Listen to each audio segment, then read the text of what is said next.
सर्वांना जय भीम, नमो बुद्धाय. महामानव डॉक्टर बाबासाहेब आंबेडकरांनी आपल्या कायदेमंत्रीपदाचा राजीनामा दिला ही एक देशातील ऐतिहासिक घटना समजली जाते.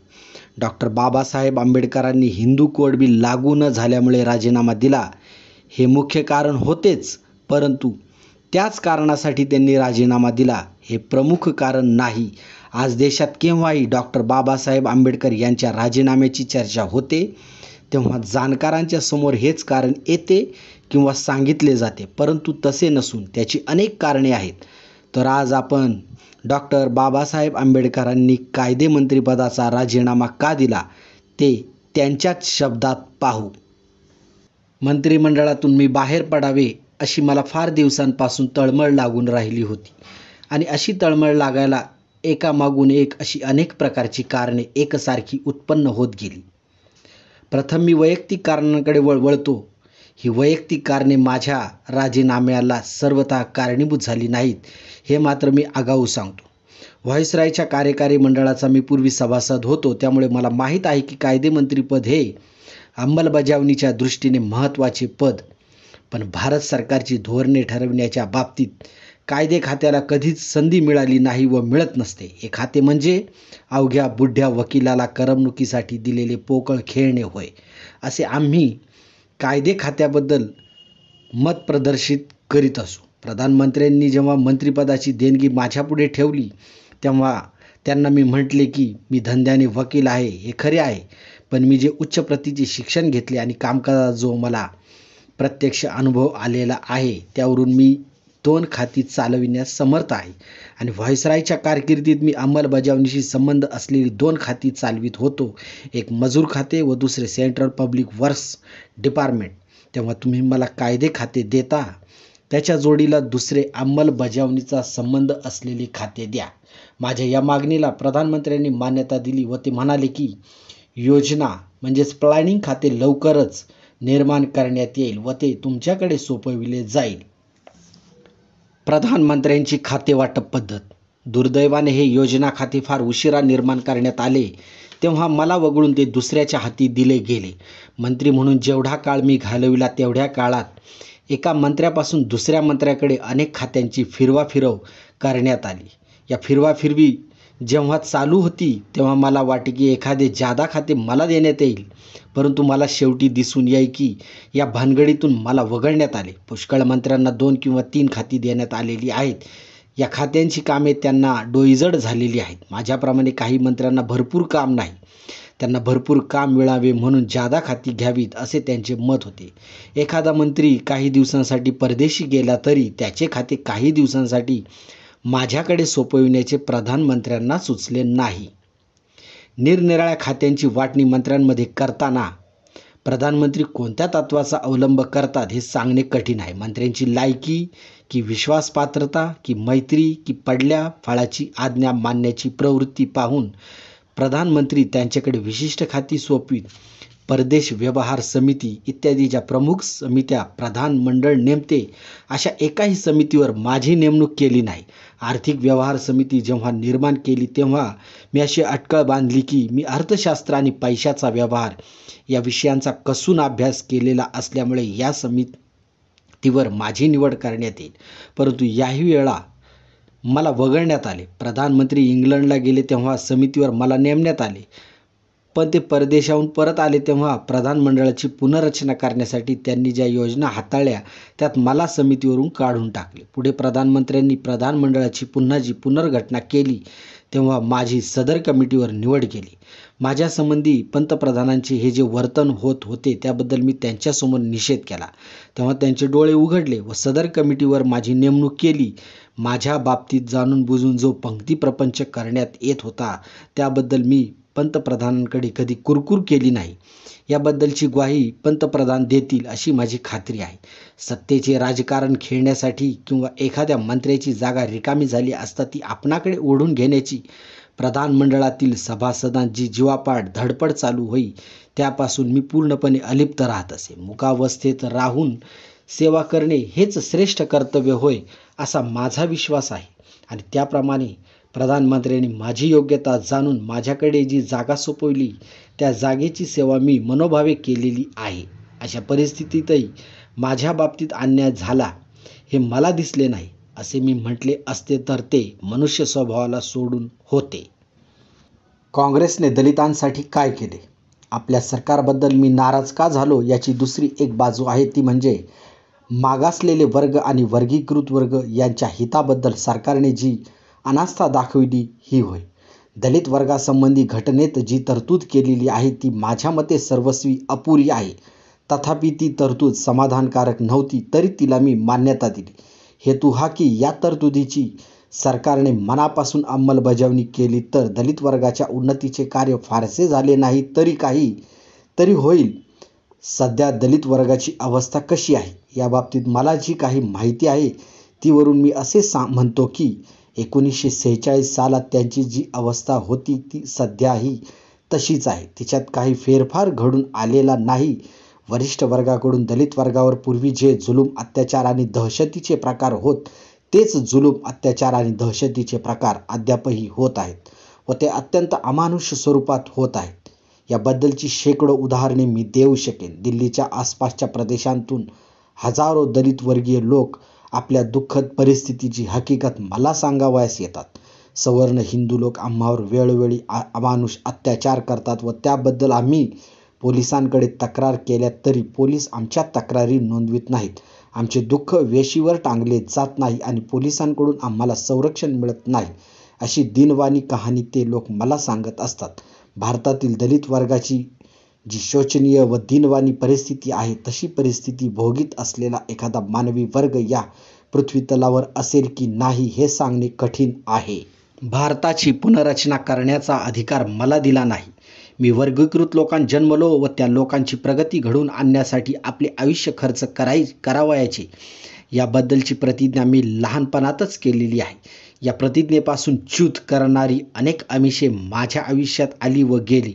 फक्त स्वतःचे चांगले करण्याचे मी लहानपणात ठरविले असते तर मला त्या प्रतिष्ठित पदावर विराजमान होता आले असते आणि काँग्रेसमध्ये मी शिरलो असतो तर तिच्यातील अत्यंत श्रेष्ठ पदाचा मी उपभोग घेतला असता. परंतु वर्गीकृत दलित लोकांच्या उन्नतीप्रित्यर्थ मी माझे सर्व आयुष्य वाहण्याचे ठरविले आहे आणि ते ध्येय डोळ्यांपुढे ठेवून मी एका तत्वाचा अवलंब करीत आलो आहे. ते तत्व हे की जे कार्य सफल करण्याचा एखाद्याला भरपूर उत्साह वाटतो व ते कार्य पार पाडणे हेच ज्याच्या मनाला एकसारखे लागून राहिलेले आहे त्याने ते कार्य पार पाडण्यासाठी अंकुचित विचारसरणीचा व कृतीचा अवलंब केला तरी ते श्लाघ्य होईल. वर्गीकृत लोकांच्या अहितांचा प्रश्न सरकारने फार दिवस त्रिशंकूप्रमाणे लोंबकळत ठेवलेला आहे हे पाहून माझ्या मनाला दुःखाच्या किती वेदना झालेल्या असतील याची तुम्हाला वरील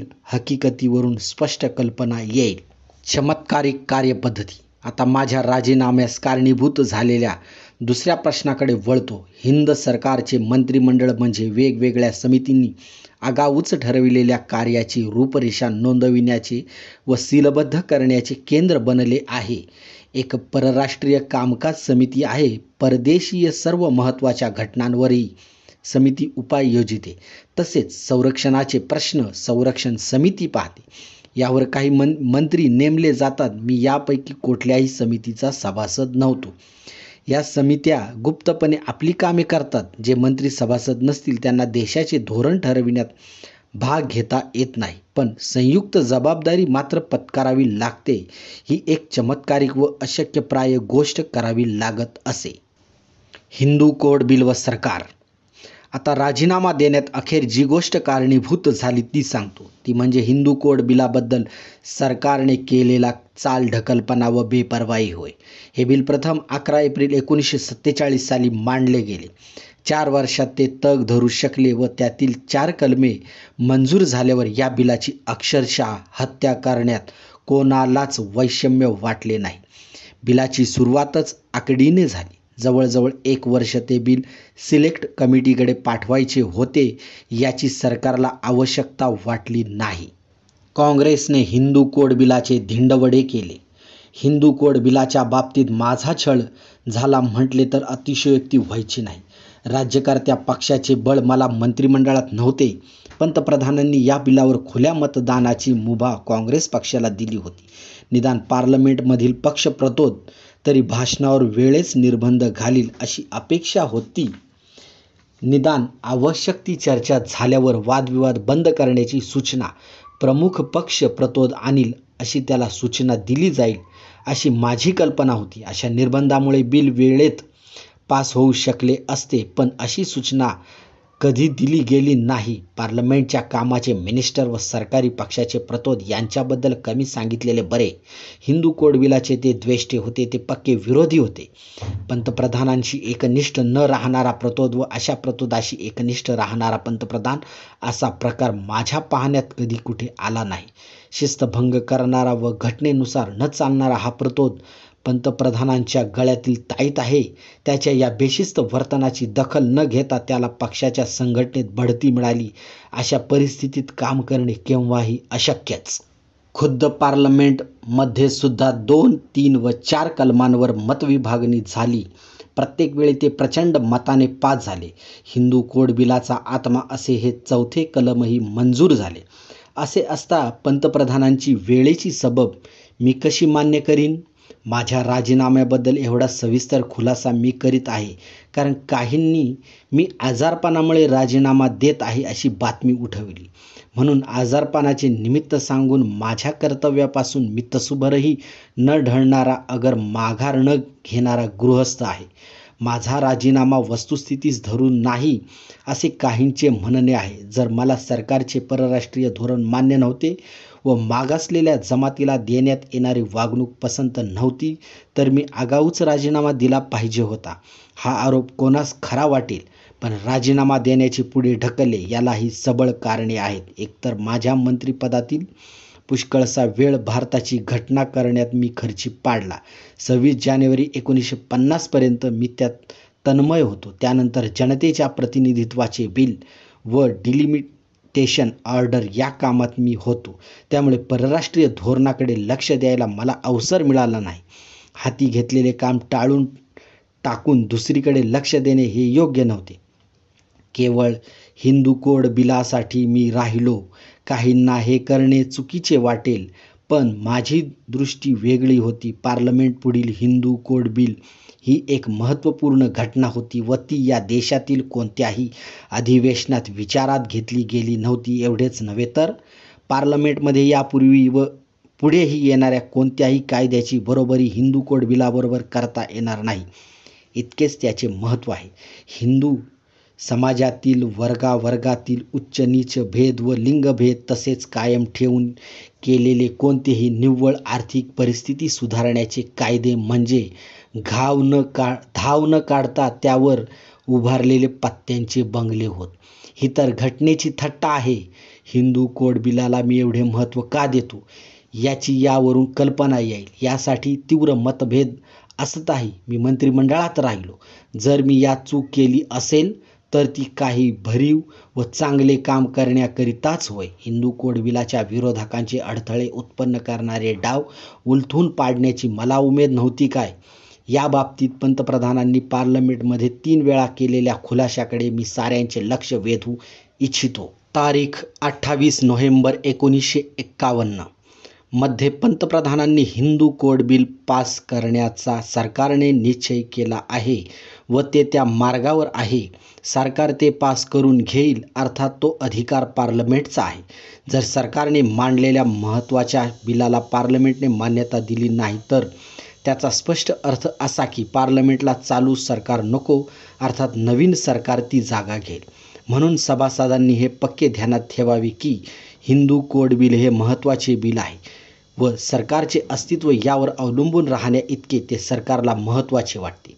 यानंतर 29 डिसेंबर 1951 मध्ये प्रधानमंत्री म्हणाले, सरकार हिंदू कोड बिलाला अधिक महत्त्व देत नाही अशी कोणी चुकीची समजूत करून घेऊ नये. सरकारला या बिलाचे फार महत्त्व वाटते व केवळ ते त्याला अनुसरून नाही तर आर्थिक व सामाजिक प्रश्नांचा मूलभूत छडा या बिलाने लावला आहे. म्हणून आम्ही परकीयांपासून स्वतंत्र झालो व राजकीय स्वातंत्र्य आम्ही मिळविले. या स्वातंत्र्याच्या प्रवासात अनेक टप्पे आहेत. आर्थिक, सामाजिक तर महत्त्वाचे आहेत. या सर्व आघाडीवर पुरोगामी प्रगती झाली पाहिजे तर समाज सुधारेल. तारीख 26 सप्टेंबर 1951 मध्ये परत पंतप्रधान म्हणतात, हे बिल चर्चेस यावे वा त्याची जशी जशी प्रगती होईल तसतशी सरकारला हवी आहे. त्याचे निराळे आश्वासन सरकारने देण्याचे कारण नाही. शक्य ती प्रगती होणे तर जरूर आहे, पण आता ती स्थगित करावी असे आम्हास वाटते व पुढे संधी मिळताच ते बिल चर्चेस ठेवण्यात यावे व ते या पार्लमेंटमध्ये पास होईल. हे आश्वासन पंतप्रधानांनी बिल पुढे ढकलल्यावर दिले. पंतप्रधानांच्या या आश्वासनांवर कोण विश्वास ठेवणार नाही बरे? पंतप्रधानांची आश्वासने व प्रात्यक्षिक यात तफावत असल्याचे मला वाटत असल्यास तो दोष माझा मुळीच नाही. तर आपण पाहिले असेल, डॉक्टर बाबासाहेब आंबेडकर नक्कीच हिंदू कोड बिलाला अधिकचे महत्त्व देत होते, परंतु त्याचबरोबर देशासाठी आत्यंतिक चांगले काम करण्यासाठी त्यांना कायदे खाते सोडून आणखी विभागाचा कार्यभार सांभाळण्याची इच्छा होती. तशी नेहरूंनी त्यांना आश्वासन दिले होते व ते पाळले नाही. तसे परराष्ट्र नीतीविषयी त्यांची नाराजी होती. भारत पाक फाळणी वेळेसचे त्यांचे मत मान्य केले नाही.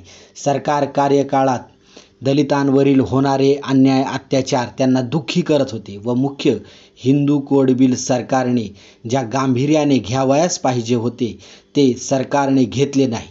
या माहितीचा संदर्भ आपणास ज्येष्ठ साहित्यिक शंकरराव खरात यांचे पुस्तक डॉक्टर बाबासाहेब आंबेडकर यांची आत्मकथा तसेच धनंजय कीर लिखित डॉक्टर बाबासाहेब आंबेडकर या पुस्तकातून तसेच खैरमोडे सर यांचे लिखित बाबासाहेब आंबेडकर यांच्यावरील खंड यात आपणास पाहण्यास मिळतात. तरी डॉक्टर बाबासाहेब आंबेडकर यांचे विचार घराघरात पोहोचवण्यासाठी जास्तीत जास्त लाईक शेअर करा. चॅनलवर नवीन असाल तर महामानव डॉक्टर बाबासाहेब आंबेडकर यांच्यावरील व्हिडिओ पाहण्यासाठी चॅनलला सबस्क्राईब करा. सर्वांना जय भीम, नमो बुद्धाय.